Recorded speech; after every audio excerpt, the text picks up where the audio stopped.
আল্লাহ মালাকুল মাউত কে বলবেন, মালাকুল মাউত কি অবস্থা? বলবে সব শেষ। মাইয়াব্বা, কে বাকি? মালাকুল মাউত বলবে জিনেরা বাকি, যাদেরকে দেখা যায় না। আল্লাহ বলবেন জিনদেরকেও শেষ করে ফেলো, রুহু কবজ করো। মালাকুল মাউত আজরাইল জিনদের রুহু কবজ করবে। আল্লাহ এবার জিজ্ঞেস করবে, ইয়া মালাকাল মাউত আখবিরনি মাইয়াব্বা, এবার বলো আর কে বাকি? মালাকুল মাউত বলবে, আল্লাহ মানুষগুলো সব শেষ, জিনগুলাও শেষ, এবার বাকি ইবলিস শয়তান। কে বাকি? ইবলিসরেও শেষ করো, ইবলিসও শেষ। আল্লাহ আবার জিজ্ঞেস করবেন, ইয়া মালাকাল মাউতি মাইয়াব্বা, আর কে বেঁচে আছে বলো?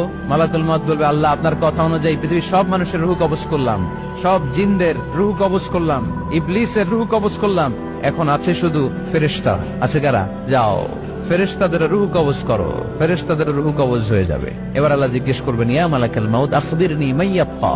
মালাকুল মাউত বলবে, আল্লাহ আপনার কথা মতো ধরে ধরে সব শেষ, ফেরেশতাও শেষ, 4 জন ছাড়া। কয়জন ছাড়া? জোরে বলেন, কয়জন ছাড়া?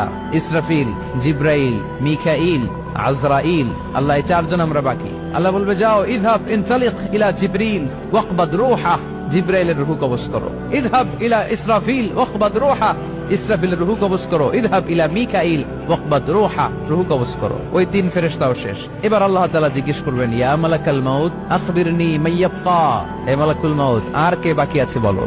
মালাকুল মাউত বলবে, আল্লাহ আপনার কথা মতো মানুষগুলো শেষ, জিনগুলো শেষ, ইবলিস শেষ, আমার বাকি 3 ভাই ইসরাফিল, মিকাইল, জিব্রাইলও শেষ, শুধু আমি, শুধু আমি। আল্লাহ বলবেন, কেউ নাই? মালাকুল মাউত বলবে, না আল্লাহ কেউ নাই।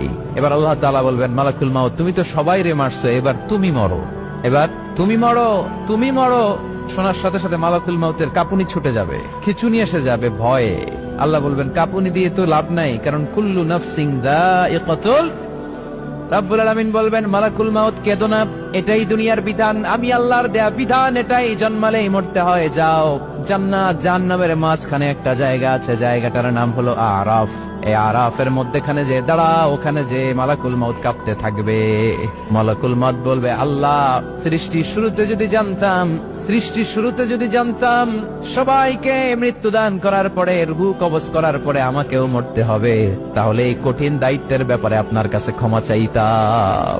আজকে আমারও যে ভাগ্য বরণ করে নিতে হবে সৃষ্টির শুরুতে, আমি এটা কল্পনাই করতে পারি নাই। আল্লাহ বলবেন, নো টক, মুত ইয়া মালাকাল মাউত, মর, মরে যা, মুত, মরে যাও।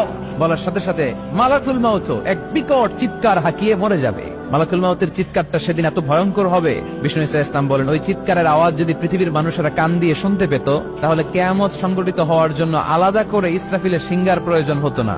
ওই চিৎকারের আওয়াজে প্রতিটা মানুষ কানের পর্দা ফেটে ওই জায়গায় লাশ হয়ে পড়ে যেত। এবার ডানে বায়ে, সামনে পেছনে, উপরে নিচে কেউ নাই, একজন ছাড়া। জোরে বলতে হবে, তিনি কে? আল্লাহ তখন পৃথিবীকে একটা ডাক দিবেন, বলবেন, ইয়া দুনিয়া আইনা আনহারুকি, এই পৃথিবী তোর নদীগুলো কোথায়? ইয়া দুনিয়া আইনা আশজারুকি, এই পৃথিবী তোর গাছগুলো কোথায়? বটতলা। ইয়া দুনিয়া আইনাল জিবাল, তোর বড় বড় মাউন্ট এভারেস্ট পাহাড়, আলাস্কা পর্বতমালা, আলপস পর্বতমালা, এগুলো কোথায়? তুর পাহাড় আজকে কোথায়?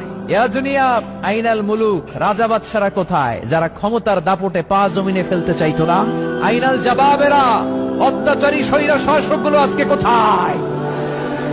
কোথায় আজকে? কোনো আওয়াজ নাই। আল্লাহ তখন হুঙ্কার দিয়ে বলবেন, লিমানিল মুলকুল ইয়াউম, who belongs the kingdom today. আল্লাহ চিৎকার দিয়ে বলবেন, আজকে ক্ষমতা কার? আওয়াজ করে বলেন, সেদিন ক্ষমতা কার? আল্লাহ সেদিন প্রশ্ন করে নিজেই নিজের প্রশ্নের উত্তর দিবেন, লিমানিল মুলকুল ইয়াউমা লিল্লাহিল ওয়াহিদিল কাহ্হার। সেদিন ক্ষমতা দুনিয়ার কোন রাজার নাই, কোন বাদশার নাই, কোন স্বৈর শাসকের নাই, কোন সুলতানের নাই, কারো নাই। সেদিন ক্ষমতা চলবে একজনের, তিনি কে? তার নাম হচ্ছে রহমান। তার নাম কি? আরো জোরে বলেন, কি নাম? এজন্য রহমান কারে বলে আজকে চিনতে পারছেন? তার দয়ার শেষ আছে? তার ক্ষমতার কোন কুল কিনারা আছে? তার ধন ভান্ডারে কোনো কমতি আছে? এজন্য লা বিশাইইন মিন নিআমিকা রাব্বানা নুকাযযিবু ফালাকাল হামদ, we don't deny any of your mercy and blessings, all praises to you। আল্লাহ তোমার কোন নিয়ামতকে আমরা অস্বীকার করি না। আল্লাহ প্রথমে ধমক দিয়ে বলছেন, এই মানব জাতি আর জিন জাতি, আমার কোন নিয়ামতকে অস্বীকার করবি? আমরা বলি, কোনটাই অস্বীকার করি না। সকল প্রশংসার মালিক একজন, তিনি কে? ইমাম বাইহাকি বলেন, আল্লাহর হাবিব সাল্লাল্লাহু আলাইহি ওয়াসাল্লাম ইরশাদ করেছেন, ইন্না লিকুল্লি শাইইন আরুস ওয়া আরুসুল কুরআনি সূরাতু আর-রাহমান। আলেম ওলামারা বলেন তো আরুস মানে কি? মাশাআল্লাহ, নববধূ। আরুস মানে নতুন বউ, আরুস মানে